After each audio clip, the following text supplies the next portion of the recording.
Au sommaire de cette édition de nuit, la foire du pagne qui s'ouvre ce jour et ce jusqu'au 29 avril prochain à Lomé. Un événement de taille pour revaloriser le pagne comme symbole de l'Afrique. Et puis nous irons à Gapé au nord-ouest de Zio pour vivre le lancement officiel des cantines dans quelques établissements scolaires.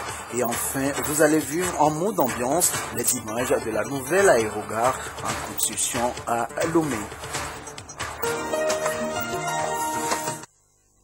C'était là les informations à la une de cette édition de nuit. À toutes et à tous, bonsoir et bienvenue. À la primature, ce matin, le Premier ministre Kwesi Selagoudi Ahomezounou a échangé avec l'ambassadeur de l'ordre souverain militaire de Malte. Celui-ci est allé apporter au chef du gouvernement la confirmation de Malte, de l'ordre de Malte, selon laquelle l'hôpital de Elavagnon est toujours au service des populations. Nous l'écoutons.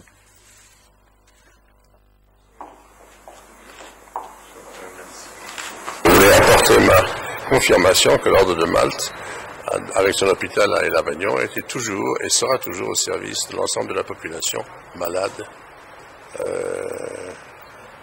à Elavagnon et au Togo en entier.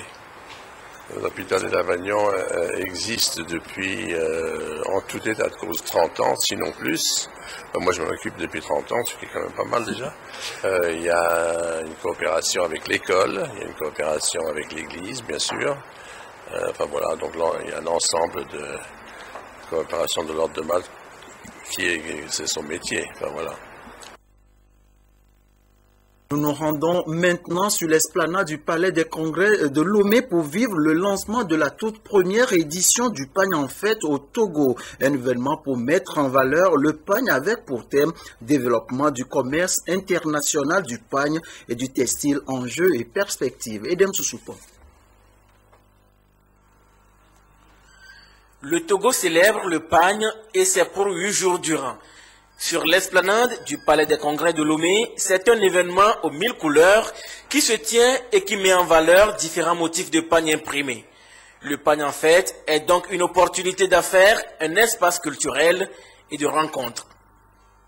Vraiment, moi je vois que c'est vraiment très joli. C'est bien. Tu sais, il y a beaucoup de choses, de paille. Surtout nous, amener beaucoup de paille tissée. Il y a beaucoup de choses à voir. Le pagne, en fait, a plusieurs objectifs. D'abord, relancer l'économie du pagne pour que notre capitale, le Togo, redevienne la capitale du pagne et retrouve son luxe d'antan. Deuxième objectif, réconcilier les jeunes avec le pagne afin que le port du pagne devienne un port usuel pour les jeunes. Le troisième objectif, c'est de pouvoir relancer l'industrie du pagne. La manière de porter le pagne, ses couleurs et les motifs qui y sont imprimés sont autant de vecteurs de communication et d'identité culturelle. Le pagne, c'est simplement du beau. Le Togo n'est pas uniquement un pays de pagne, le Togo est un pays de création. Les Togolaises, c'est des gens qui ont créé, qui ont su faire, même la couture du pagne. Ces pagnes, même les Européens commencent déjà à l'utiliser dans leur grande collection européenne. La valeur du pagne, c'est que la pagne est une industrie, une culture qui appartient avant 200 années à la création africaine. Les femmes qui portent le pagne sont appelées Rweni. C'est une vieille tradition qui nous identifie. Pendant longtemps, nous sommes dans le commerce du pagne et c'est une fierté pour nous. C'est une véritable plateforme d'échange qu'est cette foire du pagne. L'activité commerciale développée autour du pagne est aujourd'hui une fierté pour notre pays, le Togo. Une activité légendaire qui a fait du Togo la capitale du pagne africain. C'est une occasion pour faire la promotion de la femme et se rappeler de toutes celles qui ont été à l'origine de la vente du pagne, de l'utilisation du pagne au Togo. Lors de grands événements, naissance, fête, mariage, décès, le pagne est toujours présent. Célébrer le pagne, c'est célébrer celles qui l'ont porté haut et loin, faisant ainsi connaître aux 4 coins du monde le Togo, les Nanabens. On s'intéresse maintenant au monde des affaires de la justice. La Cour commune de justice et d'arbitrage de l'Organisation pour l'harmonisation en Afrique du droit des affaires séjourne depuis ce jour à Lomé. Un séjour qui est un signe annonciateur de la tenue des audiences hors siège pour régler les litiges et les contentieux en matière d'affaires commerciales. Fimia Dinari.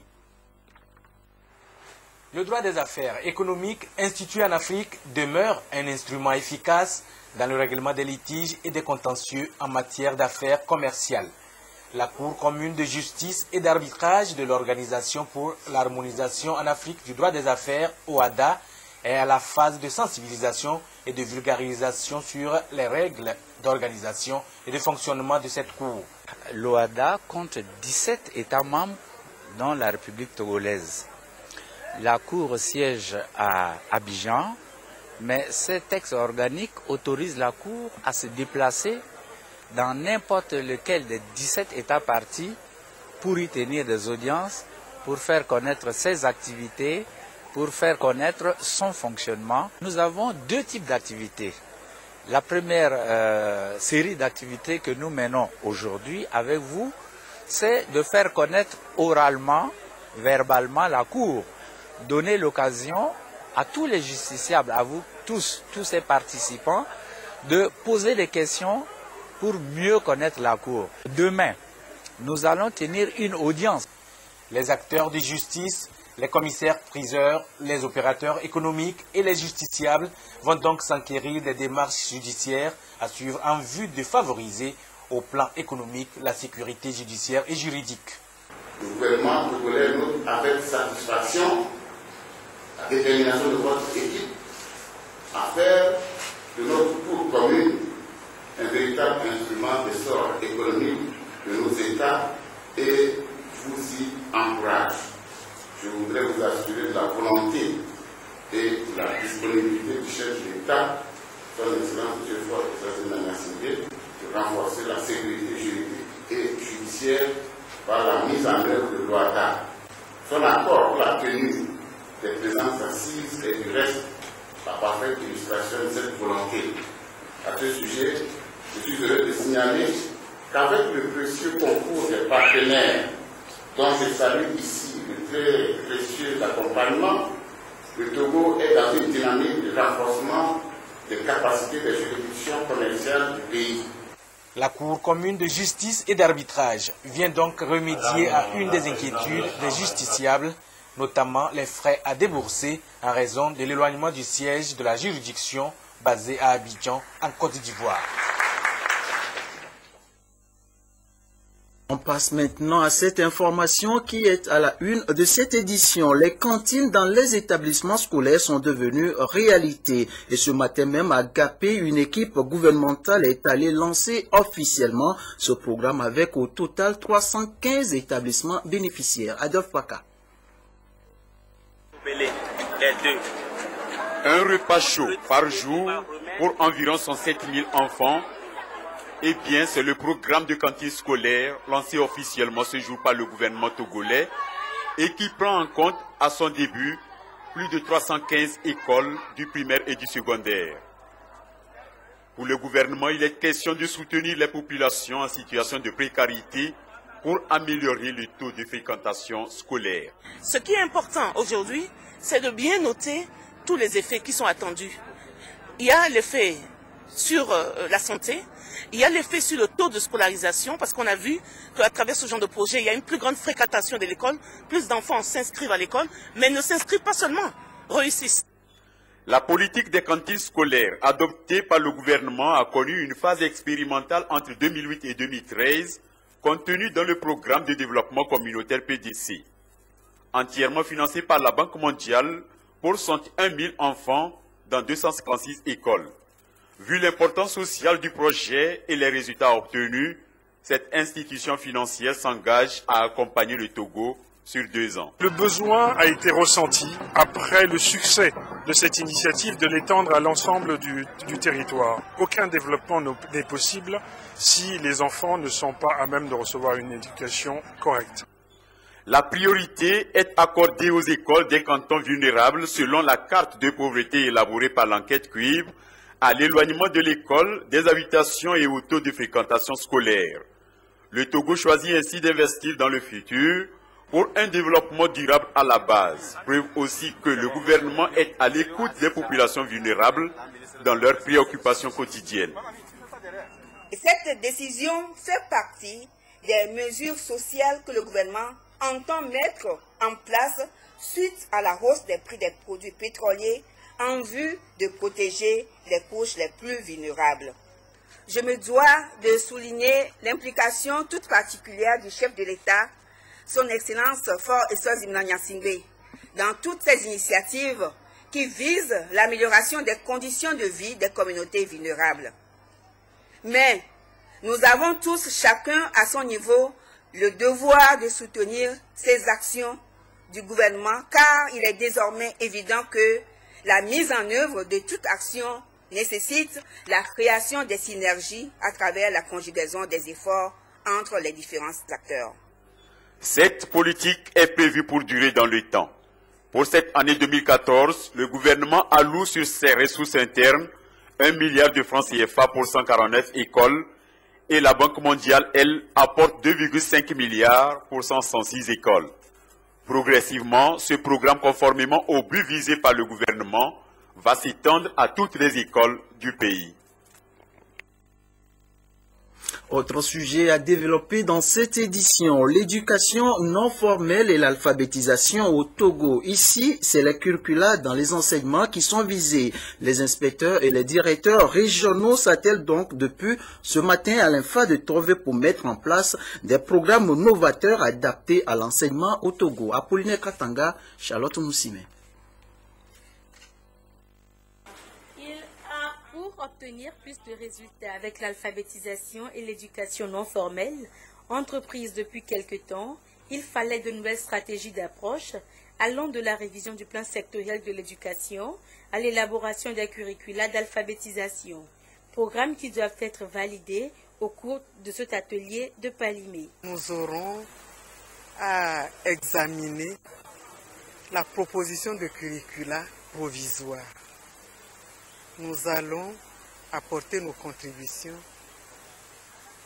d'amélioration et nous allons valider les documents.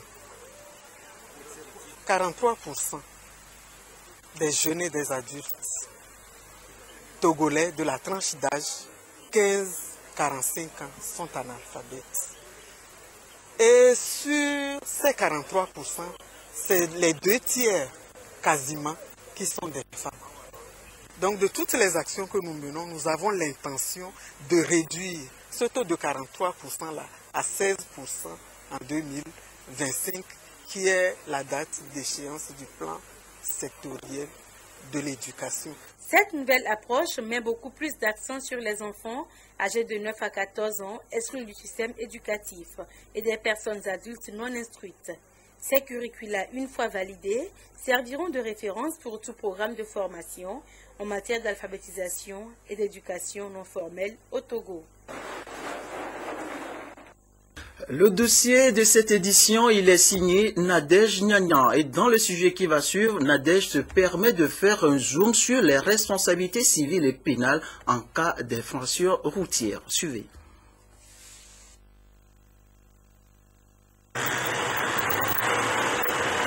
La lecture des accidents de la route des 5 dernières années fait ressortir que ce phénomène prend de l'ampleur. De même, le tableau révèle que ces accidents sont très meurtriers et la plupart dus au non-respect des dispositions du Code de la route. Des mesures applicables à tout véhicule et engin immatriculé sur le territoire togolais. Et en cas d'infraction, les peines sont sévères.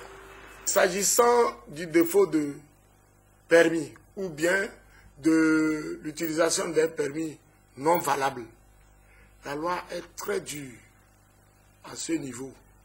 Parce que la loi prévoit qu'en cas d'infraction, lorsque vous utilisez un permis de conduire non valable, vous payez une amende de 1 million à 2 millions de francs CFA, avec une peine d'emprisonnement de 1 à 3 ans.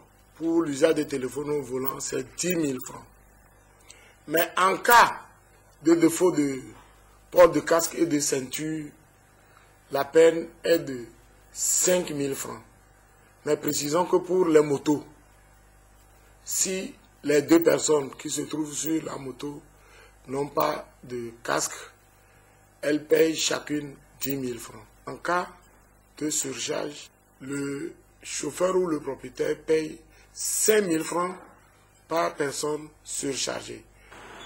Dans les conditions d'utilisation des voies ouvertes à la circulation publique, figure en bonne place celle relative à l'état technique du véhicule. On comprend dès lors que la visite technique est plus qu'une nécessité. Pour les véhicules, je m'en vais vous dire qu'il faut aussi la visite technique qui constitue le carnet de santé pour démontrer de la santé du véhicule que nous mettons en circulation.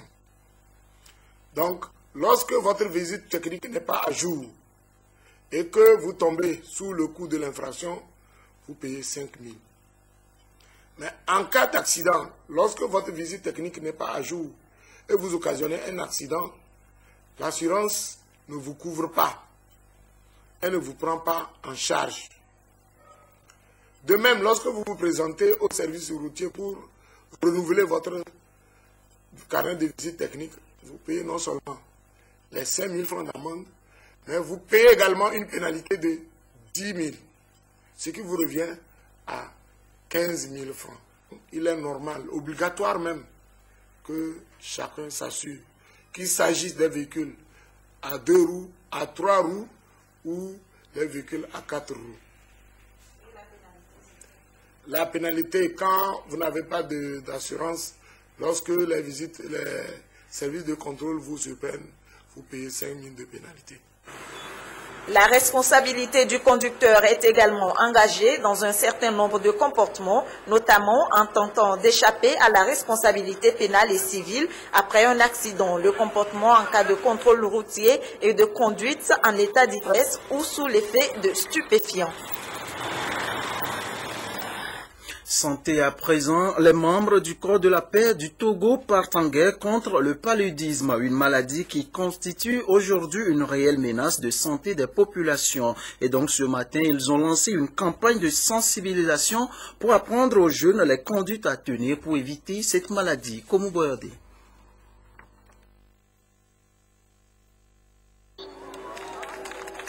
Le football est de nos jours un facteur de réunification.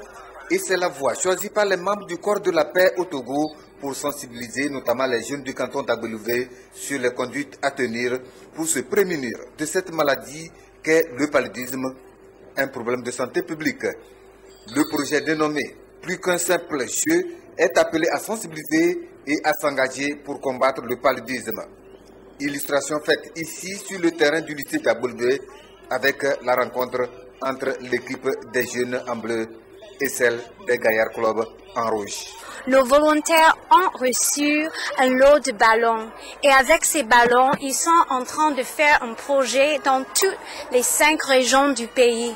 Ils vont organiser les matchs de foot et après ils vont faire les camps pendant 3 jours et ces camps vont se focaliser sur les méthodes de prévention et traitement du paludisme. Ils vont faire beaucoup de sensibilisation en espérant que les élèves vont aller à leur maison et partager cette information avec leur famille, avec leurs voisins, avec leur communauté. Lancé officiellement ce jour, le projet Plus qu'un simple jeu est prévu pour durer jusqu'à mi-mai 2014. Il couvrira les 5 régions du Togo. Santé toujours, depuis l'annonce de la présence du virus Ebola dans la sous-région au Togo, une équipe de médecins militaires sillonne depuis quelque temps toutes les villes du Togo pour sensibiliser. L'équipe était donc ce matin à Tchévié pour toujours entretenir les forces de sécurité et de défense sur cette maladie. Et Soram Théoutéou. Cette rencontre sur un ton grave vise à tenir en éveil les forces de sécurité et de défense. La menace du virus Ebola est à prendre au sérieux selon le médecin colonel Soigné, eu égard à la porosité de nos frontières, au mode de transmission et à la dangerosité de l'épidémie de la fièvre hémorragique à virus Ebola. Les forces de sécurité et de défense ont été donc sensibilisées sur ce virus, ses manifestations et les mesures préventives. Elles ont été également exhortées à vulgariser l'information. Au stade actuel de la manifestation de la maladie dans la sous-région, notre élément de riposte, c'est la communication, c'est la sensibilisation. forces de sécurité, citoyens, qu'ils soient, doivent être informés de ce que c'est que la maladie, pouvoir reconnaître la maladie et savoir ce qu'il faut faire devant un cas suspect. Le Togo dispose de mécanismes d'alerte et de riposte pour de pareilles situations, que ce soit au niveau national, régional ou dans les formations sanitaires. L'heure est au renforcement des capacités de la surveillance épidémiologique ainsi qu'à la recherche des outils de protection et aux mesures de mise en quarantaine en cas de besoin. Toutes ces personnes qui sont des agents de santé exerçant dans les zones frontalières doivent être informées de la maladie, savoir reconnaître la maladie et savoir comment gérer le malade éventuel si le cas arrive. Et je pense que sur le plan régional, ces dispositions sont prises. Et même au niveau des structures sanitaires, au niveau du CHR et au niveau de l'hôpital d'Adého, des sites ont été identifiés pour accueillir éventuellement les malades. Suspendre donc la consommation des viandes sauvages, bien appliquer les règles d'hygiène et signaler tous les cas douteux de fièvre, ce sont là quelques mesures préventives conseillées aux forces de sécurité et de défense lors de cette rencontre. Parlons toujours du virus Ebola en Guinée-Conakry, pays considéré comme l'épicentre de l'épidémie. Les cas des maladies deviennent maintenant rares, preuve que la campagne de sensibilisation et de prévention menée depuis l'apparition du virus a porté ses fruits. Reportage. Les campagnes de sensibilisation et les efforts de prévention ont porté leurs fruits en Guinée. Selon le ministre guinéen des Affaires étrangères, l'épidémie de fièvre hémorragique Ebola serait sous contrôle. Apparu pour la première fois en Guinée en février dernier, Ebola a tué en 4 mois plus de 100 personnes sur les 157 contaminées. Le gouvernement a très vite réagi, aidé par les organisations humanitaires. Aujourd'hui, il estime contrôler la propagation d'Ebola. Un soulagement pour les Guinéens, même s'il est encore trop tôt pour considérer en avoir fini avec cette épidémie. Pour déclarer la fin de l'épidémie, les règles sont les suivantes. Il faut 42 jours, c'est-à-dire 6 semaines après le dernier cas positif, à partir de la date à laquelle on a eu le dernier cas positif. Et hier, on a eu un cas positif, donc je veux vous dire que les 42 jours sont encore un peu loin pour dire que Ebola a totalement fini.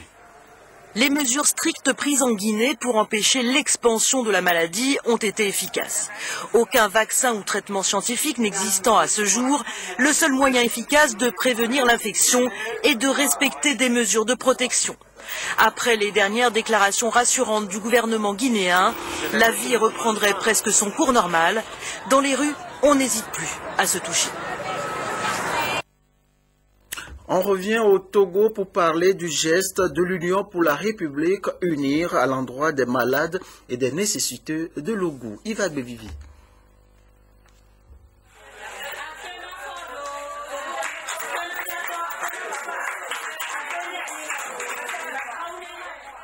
C'est ainsi que les nécessiteux du CHR d'Atakpamé et du foyer Avenir de la dite localité ont témoigné leur reconnaissance aux donateurs, l'Union pour la République Unir, qui leur a offert des kits de vivres et de non-vivres. Pour le chef de la délégation de Logo, le premier vice-président de l'Unir, Georges Haïdam, ce geste doit prouver aux bénéficiaires que le président du parti, chef de l'État, Farissos Imnania Singbe, se soucie de leur bien-être, raison pour laquelle il a pris les dispositions pour les soutenir matériellement à l'occasion de la célébration de la Pâque. Sur l'instruction du président du parti, nous avons conduit une délégation. Hier, nous étions à l'hôpital, au CHR d'Atakpamé, pour remettre des dons en vivres aux malades de Kamina, qui accueille les enfants en difficulté et les enfants vulnérables. Nous faisons toutes ces opérations dans le cadre de la célébration du 2e anniversaire de notre parti. Et pour nous, c'est l'occasion de manifester la proximité du parti avec les citoyennes et les citoyens qui sont en difficulté et leur faire comprendre que le parti y pense à eux. Pour les responsables du CHR, ce geste revêt une grande importance pour les patients nécessiteux. Ces patients sont dans les besoins puisqu'il y a beaucoup qui s'adressent au personnel, qui se plaignent parce qu'ils ne savent pas quoi il faut préparer demain pour manger. Et aussi, il y a les médicaments qui sont là, il y a acheté. Et vraiment, il y a les enfants, il y a la famille. Mais eux, ils sont ici, ils ne font rien. Vraiment, ils sont pleins. Et vraiment, c'est une grâce pour nous et pour eux aussi d'avoir ces dons ce soir de la part de l'UNIR. Cette œuvre de bienfaisance se déroule dans toutes les préfectures de la région des Plateaux comme dans les autres régions du pays.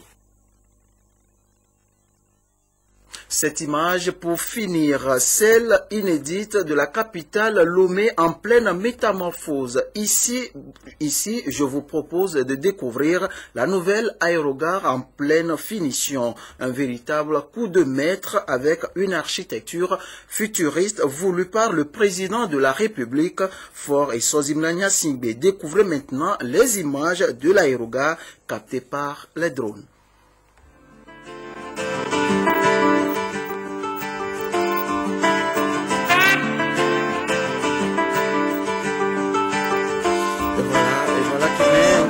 Voilà qui m'a cette édition de nuit. Merci à tous qui l'avaient suivi. Passez une excellente nuit sur la télévision Togolaise.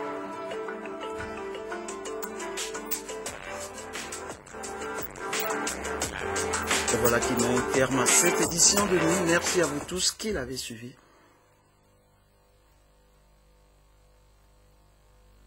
Et voilà qui met un terme à cette édition de nuit. Merci à vous tous qui l'avez suivi. Passez une excellente nuit sur la télévision togolaise.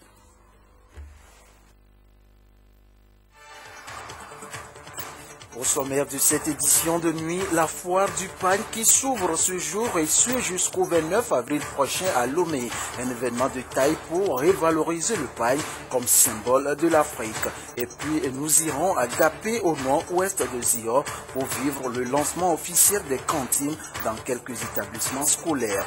Et enfin, vous allez vivre en mode ambiance les images de la nouvelle aérogare en construction à Lomé.